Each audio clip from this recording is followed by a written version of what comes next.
Hi, my name is Emma Lake. My major was creative media with a concentration in game design and development. My senior capstone was about interactive art online. There was an unrealized site for the quadrennial at the pool Kapolei with the military bunkers, but because that was unrealized, there was instead this student exhibition at Kapolei Hale.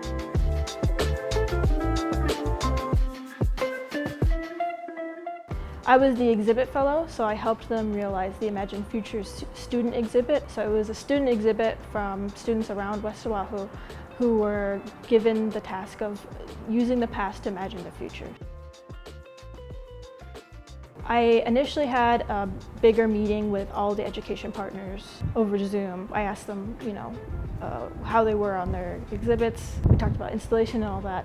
And specifically my part here at West Oahu, I had actually never been able to go to the creative media building before because it was finished before I graduated. But because of this, I was able to use the building and the resources here to help realize my exhibit. So like the printers, I got to use like the Photoshop here.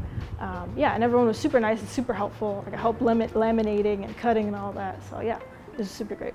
Some advice I have for seniors is to try new things because I initially didn't think I was going to do a fellowship, but after doing it, I'm very glad that I did. I learned a lot, and it was very cool being able to put on my own student art exhibit. I've always known that I wanted to do sort of a creative career because that's what I like doing the most. I definitely want to do something creatively, working with people to achieve a creative goal. So yeah, it's definitely like cemented my desire to do that in the future.